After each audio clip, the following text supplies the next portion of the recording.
Pobreza, transferencias sociales y prejuicios. Es una expresión que hace a la esencia de la columna que viene de Germán de Agosto un título, digamos, con gancho. ¿Cómo anda, Germán? ¿Cómo andan? ¿Todo bien? Todo bien. Bien. Sí, bueno, ahora aprovechando que estamos discutiendo sobre las medidas y como hemos charlado, conversado de este espacio, la medida más efectiva, más allá de las rebajas del IVA, sigue siendo, por lo menos a mi criterio y al criterio de muchos colegas, sigue siendo fortalecer las transferencias a los hogares más vulnerables. Entonces, en ese contexto de fortalecer transferencias hacia los hogares más vulnerables, siempre comienzan a pesar o empiezan a ver, ¿sí?, algunos argumentos fundamentados principalmente en prejuicios, que tienen que ver con, básicamente, como decía el otro día acá, charlando con Wilmar, en el lado B, Mateo Méndez, con el hecho de que los pobres son pobres porque son vagos y no trabajan y básicamente no hacen nada. Entonces, para tratar de entender un poquito cómo es efectivamente o cómo se compone el universo de personas pobres en nuestro país, mostramos ahora en la primera placa, ¿sí?, la composición de los datos de la pobreza que presentó Matías Brum al 2019. ¿Por qué al 2019? Porque lo depuramos de alguna manera del efecto de la pandemia y porque cuando miramos la serie larga desde el 2006, que es la última serie hasta ahora, vemos que en la realidad lo más que llegó a bajar la pobreza fue a el entorno de 7,9%. Eso muestra que efectivamente hay un núcleo duro de pobreza, ¿sí?, que no ha logrado revertir pese a que atravesamos una fase importante de crecimiento, ¿sí?, durante 15 años. Entonces, cuando lo vemos ahora, esta es la composición del universo justamente de personas pobres. Eso que muestra ahí es básicamente el total. El total de personas pobres en el 2019 era el que está representado ahora en fracciones. Básicamente el 35%, más de un tercio de las personas pobres, tienen menos de 14 años. ¿Por qué 14 años es relevante?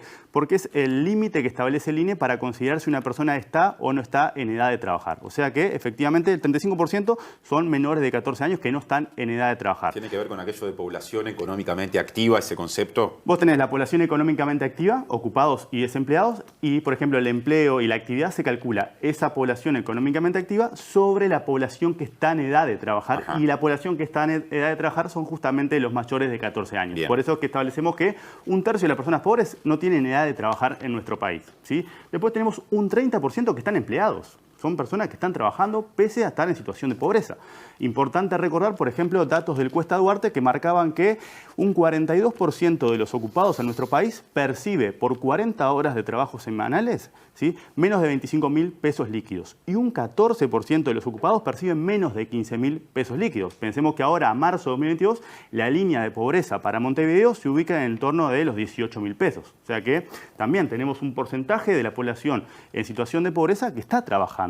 Después tenemos un 9% que no está trabajando, pero está buscando trabajar, porque son justamente desempleados. Y después nos quedamos con un 23% de personas que son inactivas. Y esa inactividad viene o porque están estudiando, hay un 11% que está justamente estudiando, porque realiza tareas en el hogar o porque efectivamente está jubilado o recibe una pensión o una renta, justamente. O sea que en realidad cuando miramos la composición del universo de personas pobres, cae un poco ese argumento que hoy se está escuchando de que en realidad no quieren trabajar y son efectivamente vagos, ¿sí? O sea que eso por un lado, y esto es lo que nos muestra la composición de ese universo de personas que están en situación de pobreza y que no ha podido remitir pese a años o pese al ciclo de crecimiento, porque estamos mirando en la serie larga, no ha bajado de ese 7,9%. Ahora, la otra prejuicio que empieza a sonar ahora es que básicamente son pobres por consecuencia de malas decisiones o por consecuencia de uso del tiempo. Entonces, si ahora miramos la segunda placa, básicamente lo que tenemos es cuál ha sido la trayectoria de la pobreza para las personas que son menores de 12 años.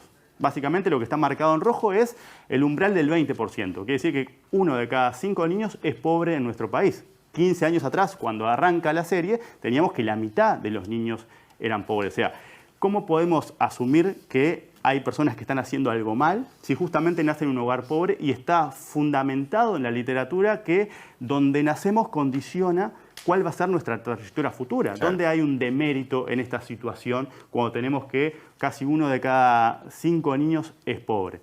Y lo mismo cuando escuchamos, como estamos escuchando ahora, bueno, lo que pueden o no pueden consumir en función de si reciben o no reciben transferencias sociales. Y ahí lo que hay es una doble desigualdad que de alguna manera se retroalimenta por una parte que es objetiva, porque básicamente supone una restricción de lo que económicamente pueden consumir las personas, pero se retroalimenta una parte que es subjetiva, que tiene que ver con lo que socialmente está permitido que consuman, en el entendido que reciben una transferencia que no tiene una contrapartida, laboral, por ejemplo, ¿sí? Y Pablo Rosselli ayer levantaba algunos puntos interesantes que simplemente los menciono, que tienen que ver en parte con el hecho de que dónde nacen las personas condiciona mucho, o sea, no hay un demérito, ¿sí? No están en esa situación porque hicieron algo mal, ¿sí? O porque no se esforzaron, o porque tomaron malas decisiones, o porque son vagos.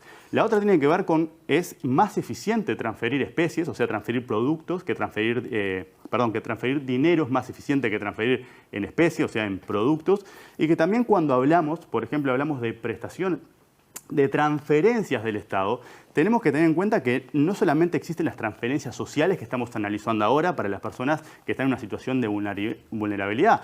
Si empezamos a discutir el tema de las transferencias, tenemos que, por ejemplo, empezar por las transferencias vinculadas al sistema de seguridad social, claro, donde a pesar de que uno tiene la idea, y la mayoría de la población tiene la idea de que lo que aporta es más de lo que recibe, claro, los datos muestran que no es así. En realidad aportamos menos en nuestra vida activa de lo que recibimos en nuestra vida pasiva, y eso supone que hay una transferencia, ¿sí? Básicamente que todos recibimos, independiente de lo alto que pueda, claro, ser la jubilación. Sí. Lo mismo pasa cuando pensamos, bueno, ¿qué pasa con los incentivos tributarios o con los beneficios tributarios? Los subsidios que vienen también de rentas generales. Bueno, eso también es una transferencia, ¿sí? ¿O qué pasa con el acceso a los bienes y a los servicios públicos? También eso varía en la población. Entonces, hay un montón de cosas que podemos cuestionar de las transferencias que hace el Estado a los hogares antes de justamente cuestionar las transferencias que hacen hacia los hogares más vulnerables en el contexto que estamos analizando, donde uno a uno los distintos prejuicios, que aparte probablemente continúen emergiendo por la situación que vamos a atravesar, ¿sí? Empiezan a sonar con mayor énfasis, ¿sí? Entonces simplemente acá tenemos con datos una forma de contrarrestar con datos asentados en la realidad.